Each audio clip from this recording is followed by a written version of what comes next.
यहाँ अधिकारी खुलेआम जिम्मेदार अधिकारी, सक्षम अधिकारी भाजपा को वोट दिलाते दिख रहे हैं। मैं भाजपा के एमएलए हूं, पर यदि इस तरह घटना होती तो मुझे तकलीफ होती है।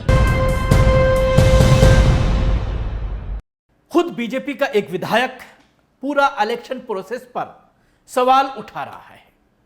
अक्सर जब लोकसभा या विधानसभा के इलेक्शन होते हैं तो उसके बाद सवाल खड़ा होता है ईवीएम पर, सवाल खड़ा होता है प्रशासन पर, खासतौर से बीजेपी शासित राज्यों में। अभी हालिया दिनों में जिस तरह से उत्तर प्रदेश में रामपुर में जो इलेक्शन हुए लोकसभा के, आजमगढ़ में जो इलेक्शन हुए लोकसभा के, उस पर सवाल खड़े किए गए। आजम खान ने बाकायदा मीडिया के सामने आकर जिस तरह के आरोप लगाए कि लोगों को वोट देने के लिए बूथ तक नहीं जाने दिया गया। आजादी के बाद पहली बार ऐसा हुआ है कि रामपुर लोकसभा सीट पर 41% से भी कम वोट पड़े, जो पहली बार आजादी के बाद हुआ है। और उन्होंने न सिर्फ सवाल किया बल्कि इस तरह के वीडियो भी सामने आए कि किस तरह से प्रशासन का, पुलिस का इस्तेमाल किया गया मुस्लिम महलों में कि वो वोट देने न जा सके और बीजेपी की जीत हो जाए। उस पर इलेक्शन कमीशन खामोश रहा, हर बार की तरह जिस तरह से वो खामोश रहता है। लेकिन अब जिस तरह से बीजेपी के एक विधायक नारायण त्रिपाठी ने मध्य प्रदेश में जो चुनाव चल रहे हैं अभी जिला परिषद के, उस चुनाव में हो रही धांधली के ऊपर सवाल उठाया है। क्या कहा है उन्होंने, पहले ये सुनिए। उसी तरह से यहाँ भी सिस्टम लागू कर देना चाहिए कि प्रक्रिया कर दें, औपचारिकताएं पूरी कर दें और सर्टिफिकेट एक दल विशेष को दे दिया जाए। यहाँ जब पूरी पोलिंग में घूम रहा हूँ, जिस तरह निर्वाचन आयोग, मुझे लगता है कोई निर्वाचन की प्रक्रिया वाला कोई है ही नहीं है। जो भी अधिकारी हैं, जो कर्मचारी हैं, पटवारी से लेके उच्च स्तर तक सिर्फ एक दल विशेष का प्रचार प्रसार करते देखे गए हैं। यहाँ अधिकारी खुलेआम जिम्मेदार अधिकारी, सक्षम अधिकारी भाजपा को वोट दिलाते दिख रहे हैं। मैं भाजपा का विरोध नहीं, मैं भाजपा का एमएलए हूं, पर यदि इस तरह घटना होती तो मुझे तकलीफ होती है। तो ये जो यहाँ मैं देख रहा हूँ उसको बंद होना चाहिए, ये गलत है। देश में जो हाल है कि सरकार 2 मिनट में।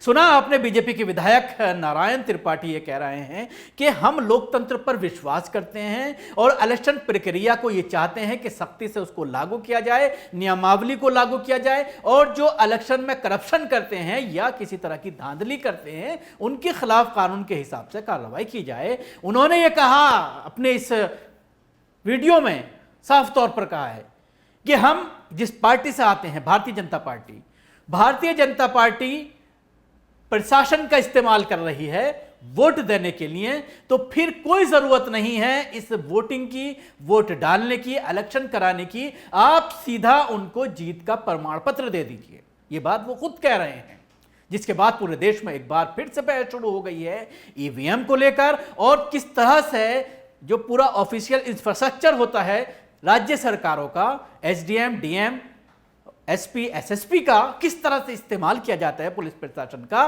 वोट डलवाने के लिए, दूसरी पार्टी को हरवाने के लिए किस तरह का उसका इस्तेमाल किया जाता है। खासतौर से पंचायतों के इलेक्शन में जिस तरह से किडनैपिंग का खेल चलता है और बाकायदा पुलिस प्रशासन के सैकड़ों वीडियो पब्लिक डोमेन में आते हैं कि किस तरह से जिला परिषद के जो मेंबर्स हैं, जिला पंचायत के जो मेंबर्स हैं, उनको किस तरह से किडनैप किया गया और वोटिंग के बाद पुलिस सुरक्षा में किस तरह से उनको वहां तक लाया गया जहां पर वोट पड़ रहे हैं। जिला का जो मुख्यालय होता है वहां पर किस तरह से उनको लाया गया। इस तरह की सैकड़ों वीडियो सामने आती हैं। कुछ लोग आकर कहते भी हैं वीडियो के कैमरे के सामने कि हमें किडनैप कर लिया गया था, लेकिन उसके बावजूद कोई केस दर्ज नहीं होता और बड़ा खेल खेला जाता है। इसमें पैसे का बहुत बड़ा लेन देन चलता है। अगर बीजेपी के कई जगह ऐसे देखने में आया, जिला परिषद के चेयरमैन जहां पर 2 सिर्फ मेंबर जीते थे लेकिन जिला परिषद का चेयरमैन बीजेपी का बना। ये सारी चीजें जो धांधलियां होती हैं और इसका उजागर करने की कोशिश बार बार की जाती है। खासतौर से सवाल बार बार खड़ा होता है ईवीएम पर जब इलेक्शन आते हैं और धांधली सामने आती है। ईवीएम पर पाबंदी की बात कही जाती है, लेकिन उस पर न सिर्फ सत्ता दल बीजेपी बल्कि कांग्रेस वगैरह भी इस पर एक कोई बड़ा आंदोलन नहीं करते, कोई सवाल खड़ा नहीं करते।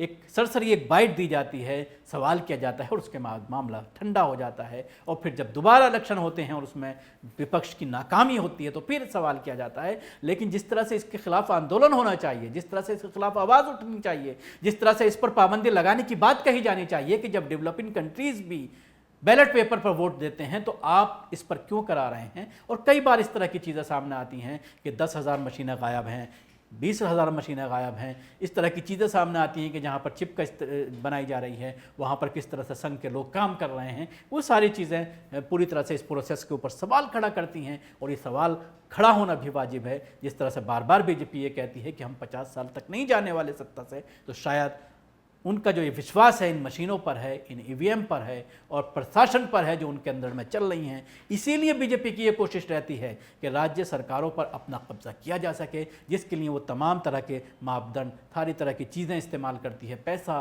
ताकत, ईडी, सीबीआई सबका इस्तेमाल किया जा रहा है। हालिया मिसाल आपने महाराष्ट्र में देखी। अब कहा जा रहा है कि झारखंड सरकार, छत्तीसगढ़ सरकार और बिहार सरकार पर बीजेपी की निगाह है। शुक्रिया। आपको हमारी कोशिश कैसी लगी जरूर बताएं। हमारे यूट्यूब चैनल को सब्सक्राइब करना ना भूलें, इसके साथ ही बेल आइकन जरूर दबाएं। अगर आप ये वीडियो फेसबुक पर देख रहे हैं तो पेज को लाइक करें, उसके साथ ही फॉलो भी करें।